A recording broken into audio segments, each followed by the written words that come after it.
Hello, हम अपना radiation का चैप्टर फर्दर कंटिन्यू करते हैं। हमने लास्ट लेक्चर में मोनोक्रोमैटिक एमिसिविटी और एमिसिविटी के बारे में पढ़ा था और हमने देखा था कि ये टेम्परेचर का फंक्शन होता है और ये वेवलेंथ एंड टेम्परेचर का फंक्शन होता है, ठीक है, for a real body. But हमने क्या एज्यूम करा था कि हमारी real body as a grey body, ठीक है, और ग्रे बॉडी की जो एमिसिविटी होती है इज़ इंडिपेंडेंट ऑफ वेवलेंथ, ठीक है, वेवलेंथ की वो इंडिपेंडेंट होती है और टेम्परेचर हम कांस्टेंट मानते हैं, ठीक है, इसलिए हमारी emissivity for grey body is constant, ठीक है। ये हमने लास्ट लेक्चर में देखा था। नाउ आज के लेक्चर में हम पढ़ेंगे रेडिएशन इंटेंसिटी के बारे में। ये वो टॉपिक है रेडिएशन है जो मोस्ट ऑफ द स्टूडेंट्स इसको छोड़ देते हैं, बट ये है बहुत सिंपल। रेडिएशन इंटेंसिटी, ठीक है। नाउ देखो, इधर हम कुछ चीज़ें डिराइव करेंगे, डेरिवेशन हमको याद नहीं करनी है, बस हमको चीज़ों को समझना है कि एक्चुअली में हो क्या रहा है, ठीक है। तो रेडिएशन इंटेंसिटी, हमको पता है रेडिएशन जो होती है, radiation emitted by unit area, ठीक है। यूनिट एरिया का मतलब है हमारा डी ए, ठीक है, इन समझो होगा डी ए, ठीक है, in all direction is hemispherical and but it is non uniform, ठीक है। हमें पता है कि जो रेडिएशन की इंटेंसिटी होती है, मान लो अगर मेरे पास ये बॉडी है और इसमें मैं छोटा सा एरिया कंसिडर करता हूँ, यूनिट एरिया डी ए, तो इसमें से जो हमको रेडिएशन की इंटेंसिटी बाहर मिलेगी, मतलब जो रेडिएशन एमिट हो रही है वो क्या होता है, हेमिस्फेरिकल शेप में होता है ना। बट हेमिस्फेरिकल शेप परफेक्ट नहीं होता, ये हमने पढ़ा है ना, इसलिए उसको क्या बोलते हैं, नॉन यूनिफॉर्म डिफ्यूज़र, या फिर इसको हम बोलते हैं non uniform emitter, not diffuser, non uniform emitter, ठीक है। ये हमारा एक्चुअल होता है और इसको क्या बोलते हैं, रियल बॉडी, है ना। ना बट अगर हम एज्यूम करें आइडियल केस में हमारा ये कुछ परफेक्ट हेमिस्फीयर होता है, ठीक है।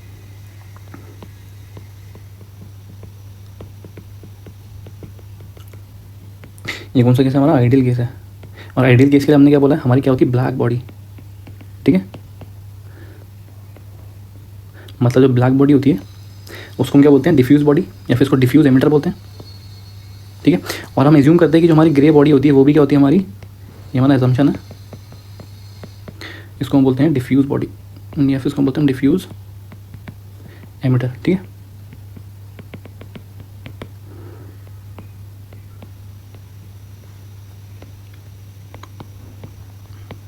ठीक, नाउ इतना तक हमने पढ़ा था, इतना तक हमको क्लियर है। Now since radiation is not uniform in all hemispherical direction, ठीक है, since radiation is not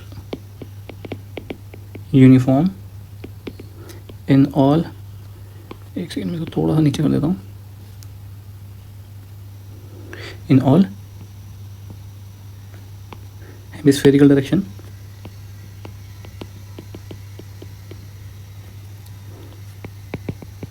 hence we need a quantity that describes the magnitude of radiation emitted in a specific direction, ठीक है। और इसको हम बोलते हैं this is called radiation intensity, ठीक है। ये क्या कह रहा है कि देखो हमारी रेडिएशन की जो इंटेंसिटी है वो हर डायरेक्शन में सेम नहीं है, मतलब इस डायरेक्शन में लगे, इस डायरेक्शन में लगे, इस डायरेक्शन में लगे ना, है ना। हर डायरेक्शन में क्या है, हमारी रेडिएशन की जो इंटेंसिटी है, मतलब जो हमारा रेडिएशन है वो एमिट जो हो रहा है वो क्या हर डायरेक्शन में अलग अलग है, ठीक है। अगर वो हर डायरेक्शन में अलग अलग है, हम क्या करेंगे, हर डायरेक्शन के लिए रेडिएशन को डिफाइन कर लेंगे और उसको हम बोलते हैं रेडिएशन इंटेंसिटी, ठीक है। मतलब अगर ये हमारा यूनिट एरिया है तो इस डायरेक्शन में इंटेंसिटी आई, इस डायरेक्शन में इंटेंसिटी, इस डायरेक्शन में इंटेंसिटी, इस डायरेक्शन में, हर डायरेक्शन में हमारी इंटेंसिटी क्या होगी, अलग अलग होगी, ठीक है। इसको हम बोलते हैं रेडिएशन इंटेंसिटी। और ये क्या होती है, इन अ स्पेसिफिक डायरेक्शन, ठीक है।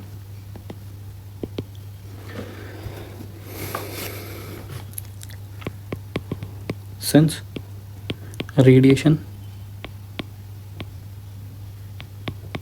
energy is emitted in all hemispherical direction, hence we can use spherical coordinate system. ठीक है, हमें पता है कि हमारी जो रेडिएशन की एनर्जी होती है वो एमिट होती है hemispherical direction, not perfect but almost hemispherical direction में हमारी रेडिएशन एनर्जी एमिट होती है, तो इसलिए हम स्फेरिकल कोऑर्डिनेट यूज़ करते हैं। ठीक है, और स्फेरिकल कोऑर्डिनेट क्या है हमारा, इसको मैं, ये हमारा एक्स एक्सिस है, ये वही हो गया और ये जेड हो गया। ठीक है, तो जेड एक्सिस मान लो अगर ये हमारा एक पॉइंट है स्पेस में, ठीक है, तो ये वाला जो एंगल है इसको मैं बोलूँगा थीटा, और ये वाला जो एंगल है इसको मैं बोलूँगा फाई। ठीक है, और ये जो डिस्टेंस है इसको मैं आर बोलूँगा। ठीक है, सो हमारा जो R is the radius, theta is the zenith angle, और जो हमारा फाई होता है इसको हम बोलते हैं एजिमुथ एंगल। ठीक है, ये हमारा वाई एक्सिस। ठीक है, देखो याद कैसे करेंगे जेनिथ एंगल कौन सा और एजिमुथ एंगल कौन सा है। देखो जेड एक्सिस के अलॉन्ग जो हमारा एंगल बनेगा उसको हम जेनिथ एंगल बोलेंगे। ठीक है, याद रखना कोऑर्डिनेट जेड हमारा ये है, एक्स ये है और ये वाई है। ठीक है, ये इंपॉर्टेंट है, अगर ये याद होगा तो Z zenith angle Z axis से बन रहा है। ठीक है, तो इसलिए हम लिख सकते हैं कि हमारा जो रेडिएशन इंटेंसिटी होती है, रेडिएशन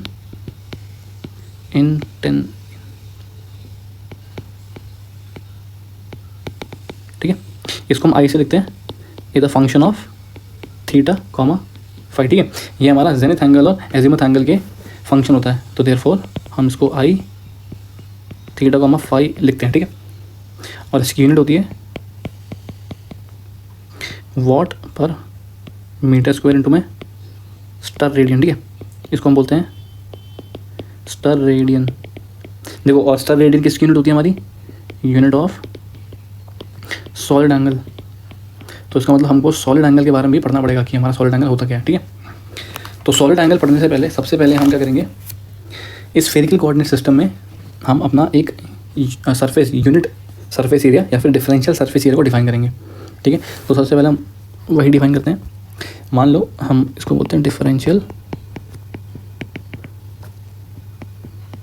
सरफेस एरिया। ठीक है, ठीक है, इसको पहले डिफाइन करना पड़ेगा, ये होता क्या है। नाउ हम बनाते हैं एक हेमिस्फेयर। ठीक, सो ये वाली एक्सिस हमारी है Y axis, this is X axis, और ये है हमारी जेड एक्सिस। ठीक है, तो मान लो मैंने एक छोटा सा एलिमेंट एरिया डी एस ले लिया, जिसको मैं क्या बोल रहा हूँ, डिफरेंशियल सरफेस एरिया बोल रहा हूँ, डी एस। ठीक है, तो इसके अलॉन्ग जो ये वाला एंगल होगा, ठीक है, ये बहुत छोटा है, इसको हम बोलेंगे थीटा। और जो हमारा, अगर मैं इसको नीचे की तरफ बनाऊँ तो ये वाला हमारा एंगल कितना हो गया, यहाँ से लेना, तो ये हमारा हो गया फाई एजिमुथ एंगल, और थीटा हमारा क्या हो गया, जेनिथ एंगल हो गया। ठीक है, नाउ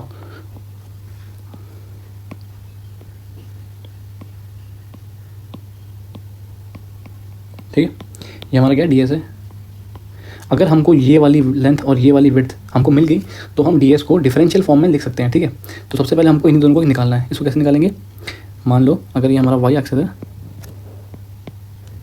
सॉरी ये हमारा वाई हो गया और ये हमारा जेड हो गया, तो ये कुछ ऐसा बनेगा हेमिस्फीयर, है ना। मैं जेड एक्सिस को इनसाइड द पेपर ले गया, तो इस बार हमारा ऐसा शेप बनेगा। नाउ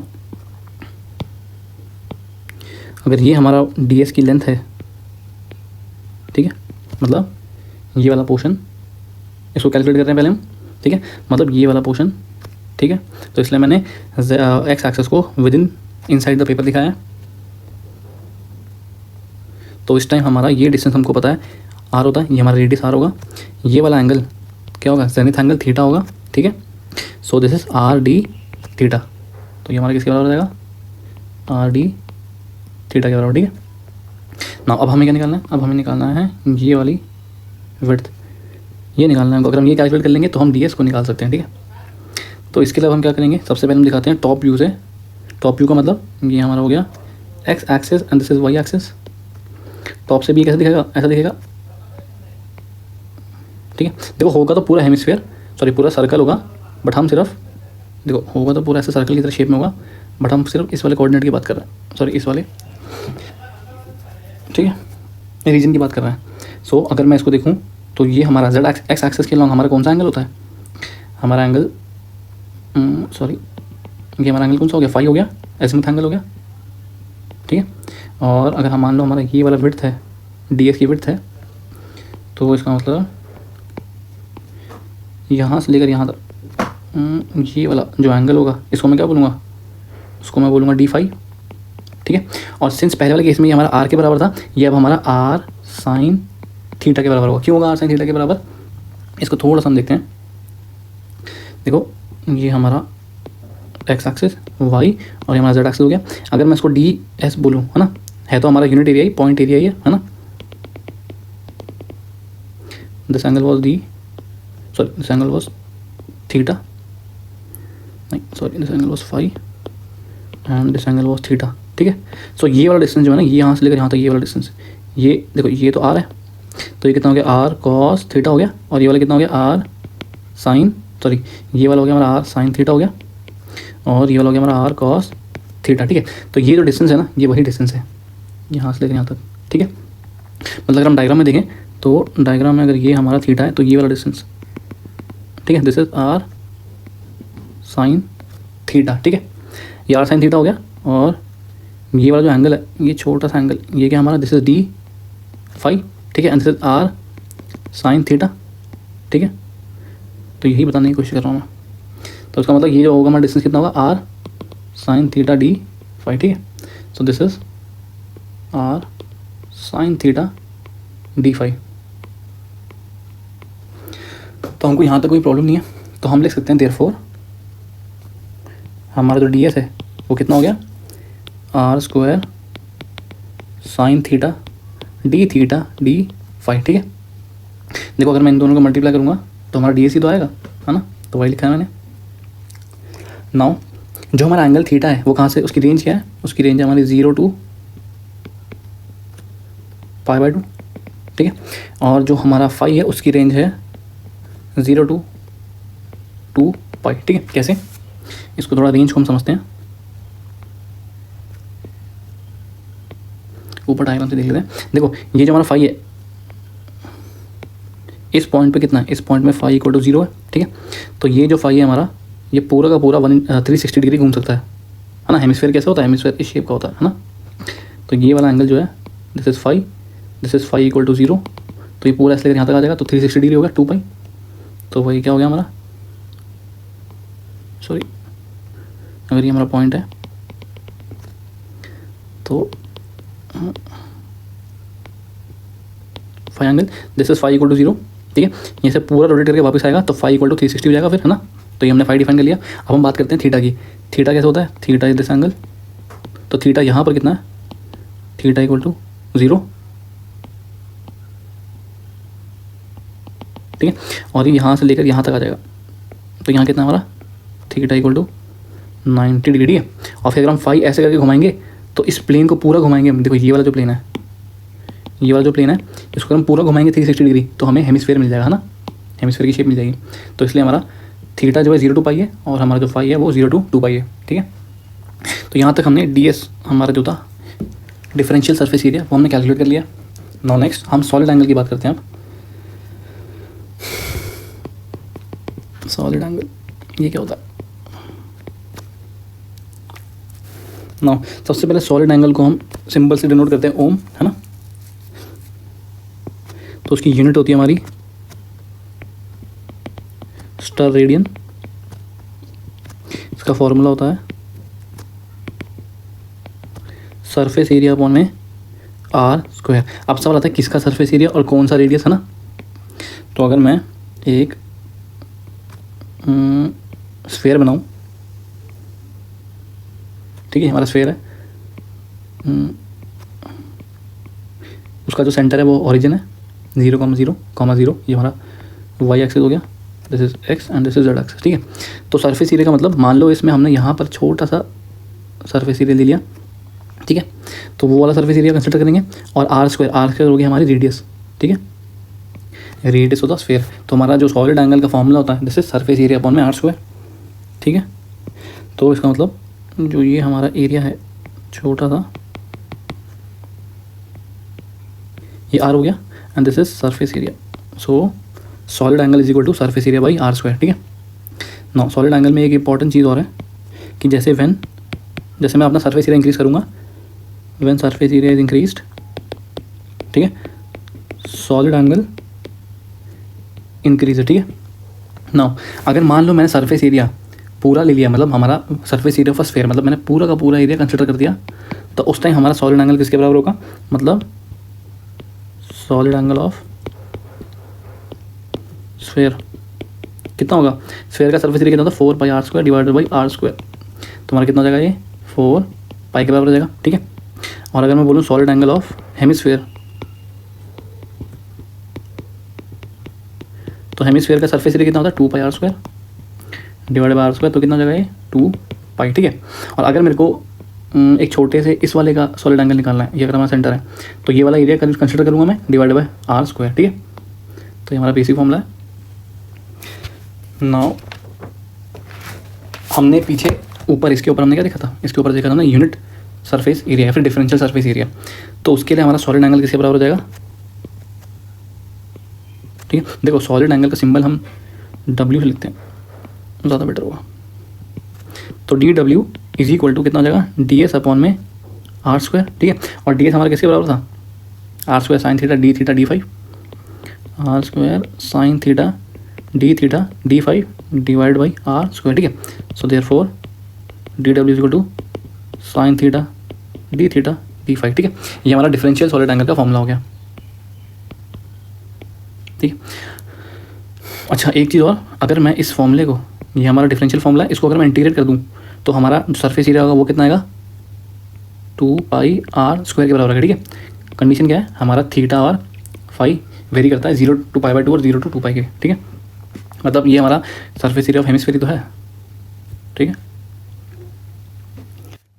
नाउ अगर मैं इंटेंसिटी ऑफ रेडिएशन को डिफाइन करूँ with respect to solid angle, तो मैं बोलूँगा intensity of radiation function of theta comma phi, इसका तो फंक्शन होता है, is the rate at which radiation energy, ठीक है, ये थोड़ा इंपॉर्टेंट है, is emitted in theta comma phi direction पर unit area normal to this direction पर unit solid angle about this direction, ठीक है। इसका मतलब क्या हुआ, इसका मतलब यह है कि intensity of radiation as a function of theta and phi is the rate at which radiation energy is emitted in theta comma phi direction पर unit area normal to the direction पर unit solid angle about this direction, ठीक है। इसको थोड़ा समझते हैं। सबसे पहले लाइन को ब्रेक करते हैं हम। तो rate at which radiation energy is emitted, ठीक है। नाउ रेडिएशन एनर्जी एमिट कैसे होगी, मान लो रेडिएशन हमारी एमिट हो रही है डी, ठीक है, इसको हम बोलेंगे वॉट, और ये किसके बराबर होगी हमारी DE divide by DE into में DA, है ना। व्हाट इज दिस, ये हमारा हो गया emissive power, differential emissive power, और ये हमारा क्या होगा यूनिट एरिया, ठीक है। तो देयरफॉर DA हमारा किसके बराबर होता है DQ डॉट बाई DA, है ना, क्योंकि इसकी यूनिट क्या होती है वॉट पर मीटर स्क्वायर, ठीक है। इसकी यूनिट हमारी मीटर स्क्वायर, इसकी यूनिट हमारी वॉट, है ना। रेट के फॉर्म में तो जूल पर सेकंड लिखेंगे, जूल पर सेकंड हमारा वॉट होता है, ठीक है। So what is DQ dot, it is the radiation energy emitted, ठीक है, in the direction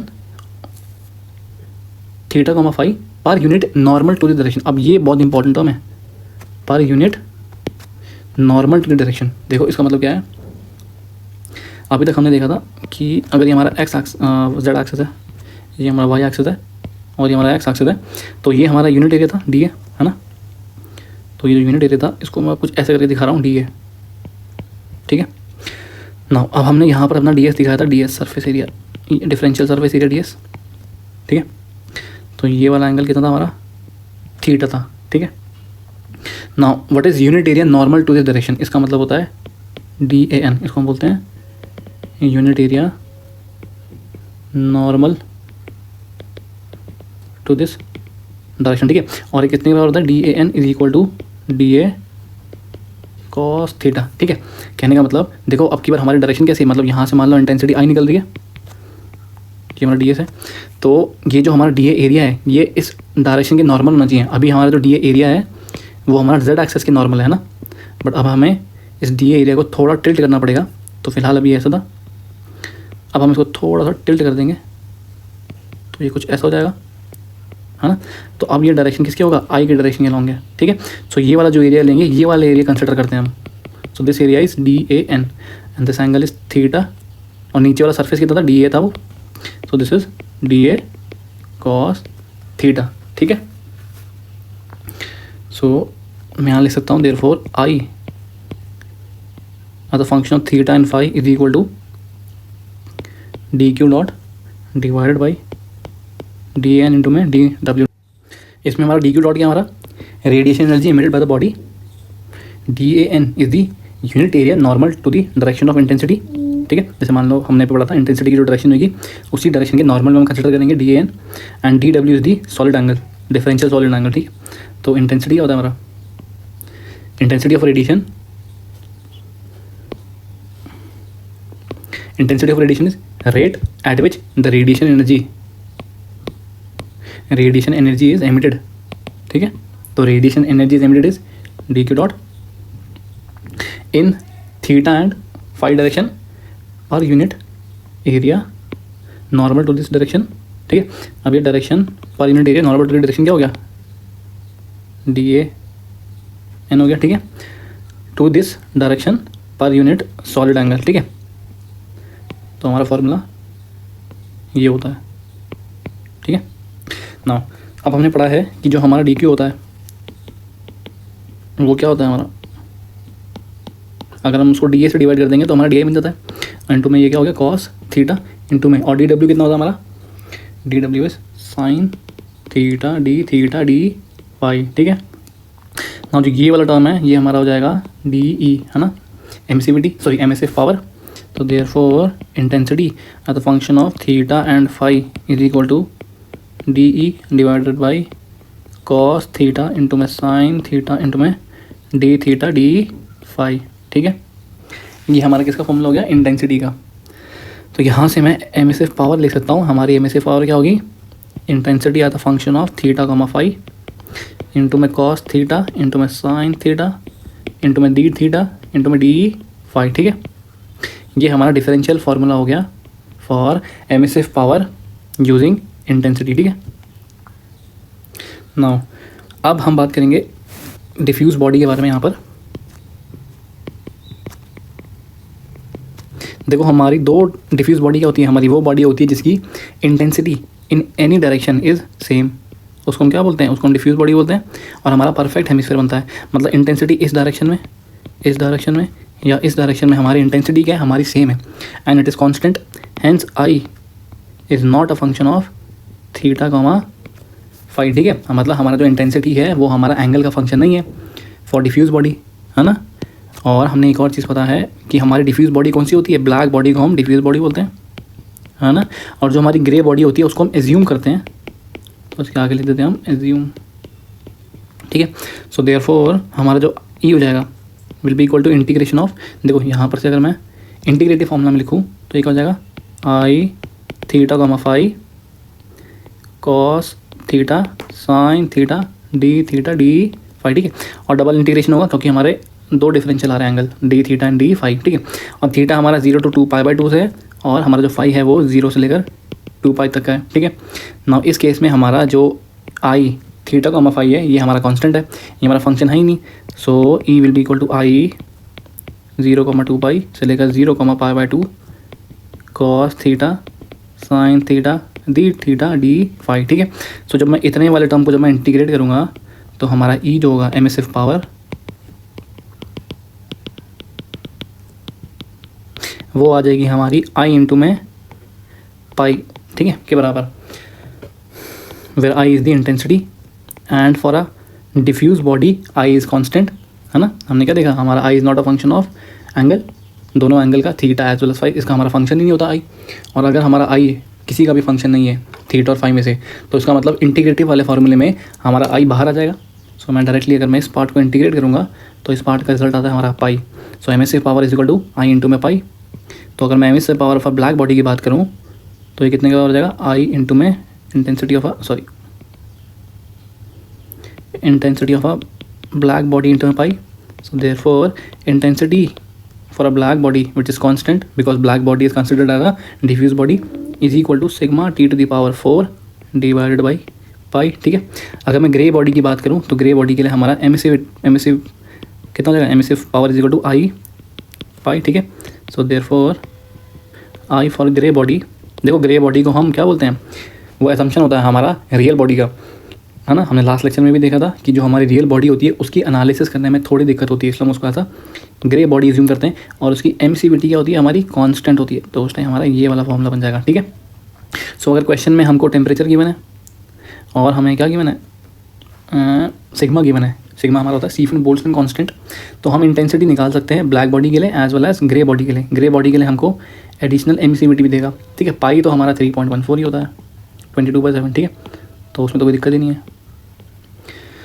so these two formulas important for diffuse body. ठीक है। अगर मैं रियल बॉडी की बात करूँ, फॉर रियल बॉडी, अब यहाँ पर थोड़ा सा सिनारियो हमारा चेंज हो जाता है। ठीक है। ऑल्सो इन डिफ्यूज बॉडी हमारा जो इंटेंसिटी क्या होता है, it is constant, but for real body हमारा intensity is a function of theta and phi. ठीक है। एक्चुअली में तो हमारा यही होता है। तो अगर मैं एमिसिव पावर का फॉर्मूला देखूँ, ई इज इक्वल टू, हमने क्या बोला था, double integration of I theta comma phi cos theta sine theta D phi. ठीक है। और जो हमारा 0 to π/2 ये हमारा थीटा है। ठीक है। एंड हमारा जो फाई है वो 0 से लेकर, जो हमारा फाई है वो 0 से लेकर 2π तक। ठीक है। तो इसमें तो हमको कोई प्रॉब्लम नहीं है। तो ये तो हमने पहले भी देखा था for black body, for diffuse body. But इस केस में हमारा जो इंटेंसिटी है वो सिंस हमारा फंक्शन है किसका, एंगल का फंक्शन है, तो अब इस केस में हम इसको बाहर तो नहीं ले सकते, तो हम इसको यहीं पर ही छोड़ देते हैं। ठीक है। अगर हमको intensity as a function of theta and phi question में देता है तब हम एमिसिव पावर को निकाल सकते हैं। ठीक है। ना यहाँ पर एक बहुत इंपॉर्टेंट टर्म आता है, देखो ये जो कॉस थीटा है, ठीक है, हमने क्या बोला था, हमारा जो डी ई होता है वो कितने के बराबर होता है, आई, एक सेकेंड,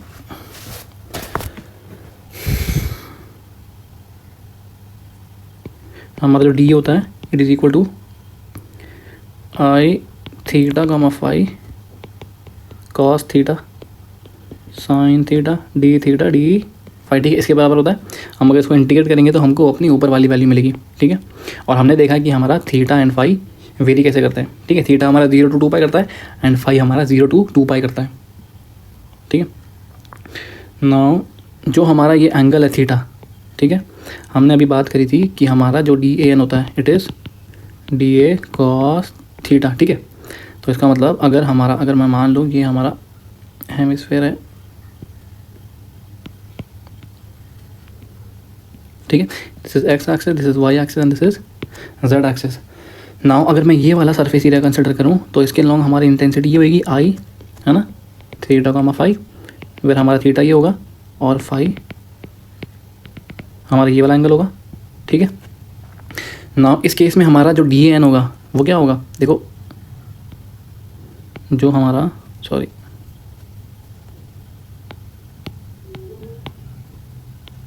एक सेकेंड, जो हमारा डी ए है वो क्या है, ये दिस इज डी ए, है ना। तो अगर ये हमारा डी ए है और अब की बार हमारा यहाँ पर है हमारा D S, differential surface area, उसमें से हमारी इंटेंसिटी निकल रही है थीटा और फाई का फंक्शन से। ठीक है। तो अब की बार हमारा ये वाला एरिया के नॉर्मल तो ये है, बट हमें इसके नॉर्मल चाहिए, तो इसके नॉर्मल के लिए हम क्या करेंगे, इसको टिल्ट कर देंगे, है ना। तो जैसे ही मैं टिल्ट करूँगा अब ये नॉर्मल है और ये वाला एरिया क्या होता है हमारा डी ए एन होता है, ये हमारी जेड एक्सिस थी। ठीक है। और ये वाला एंगल भी हमारा थीटा होता है, इसी एंगल के बराबर होता है थीटा। ठीक है। थीटा हमारे क्या होता है, जेनिथ एंगल होता है उसी के बराबर। तो डी ए हमने लिखा था डी ए कॉस थीटा, ठीक है। नाउ थीटा को मैं यहाँ पर 2 वैल्यू पुट कर सकता हूँ, या फिर मैं थीटा को 0 पुट कर सकता हूँ। तो हमारा डी ए एन किसके बराबर होगा, डी ए के बराबर होगा, और वो मैक्सिमम वैल्यू होगी, नॉट मैक्सिमम वैल्यू, वो डी ए के बराबर होगा। और अगर मैं थीटा को 90 डिग्री पुट करता हूँ तो हमारा डी ए एन कितने के बराबर होगा, 0 के बराबर होगा, ठीक है। हाँ ऑब्वियसली वो मैक्सिमम के बराबर होगा, ठीक है। अब इस बार ये क्या होगा, मिनिमम के बराबर होगा, और हमारा मिनिमम 0 आ रहा है। इसका मतलब क्या हुआ, इसका मतलब ये हुआ कि ये अगर हमारा डी ए है और ये हमारी जेड एक्सिस है, तो इस बार हम ये वाला हमारा सरफेस एरिया होगा डी एस। तो जेड एक्सिस के अलॉन्ग ये हमारी इंटेंसिटी आ रही है थीटा कॉमा फाई, ठीक है। बट अगर मैं इसकी बात कर रहा हूँ और ये वाला जी हो रहा है हमारा डी ए है, ये डी ए एस के डी ए एन के बराबर हो गया, ठीक है। बट मिनिमम के केस में हमारा क्या होगा, ये एक्स वाई जेड, ठीक है। दिस इज डी ए, ठीक है। अब ये इस डायरेक्शन में बोल रहा है इंटेंसिटी का, मतलब हमारा यहाँ पर है, इस डायरेक्शन में हमारी इंटेंसिटी आई होगी, और ये वाला एंगल हमारा कितना होगा, आपकी बार यहाँ से यहाँ तक ये 90 डिग्री होगा, थीटा इक्वल टू 90 डिग्री, ठीक है। सो इस केस में हमारा डी ए कुछ 0 के बराबर हो जाएगा, ठीक है।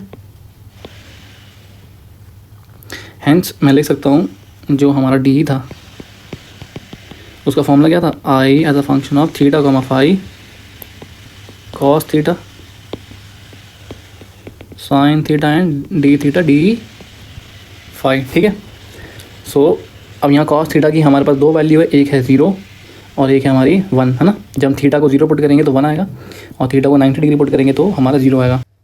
इसका मतलब जो हमारा डी है वो 0 हो जाएगा जब हमारा थीटा इज़ 90 डिग्री, और जो हमारा डी है, डी मतलब एमिसिव पावर, वो हमारा 1 क्या होगा, मैक्सिमम हो जाएगा, ठीक है, जब हमारा थीटा इज़ 0 डिग्री, ठीक है। तो इसका मतलब अगर मैं डिफ्यूज़ बॉडी की बात करूँ, तो अगर मान लो हमारे पास एक डिफ्यूज़ बॉडी है, ठीक है, इसको ऐसे करके भी दिखा देते हैं। तो अगर मैं इसको यूनिट एरिया मानूँ तो इसका मतलब इसकी जो मैक्सिमम इंटेंसिटी होगी, जो वो किस डायरेक्शन में होगी, वो नॉर्मल डायरेक्शन में होगी, ठीक है। और कुछ हमारी ऐसी शेप बनेगी, ठीक है। Maximum of emissive power will be in normal direction, बाकी इन डायरेक्शन में 0 होगी। मतलब जैसे हम सर्कल बनाते थे ना डिफ्यूज बॉडी के लिए, ऐसे ऐसे करते थे, वो हम नहीं करेंगे, वो कुछ ऐसे होगा, ठीक है, इन डायरेक्शन में नहीं होगी हमारी। This is for actual body या रियल बॉडी की बात करें तो, ठीक है, क्योंकि हमारा एमिसिव पावर कितनी आ रही है, 0 आ रही है जब हमारा थीटा इज़ 90 डिग्री। बट अगर हम आइडियल केस लेते हैं, जो हमारी डिफ्यूज बॉडी होती है, उस टाइम हमारा हेमिस्फेरिकल शेप बनता है,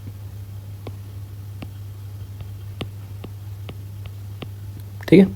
और इंटेंसिटी क्या होती है हमारी, कांस्टेंट होती है फॉर डिफ्यूज बॉडी, ठीक है।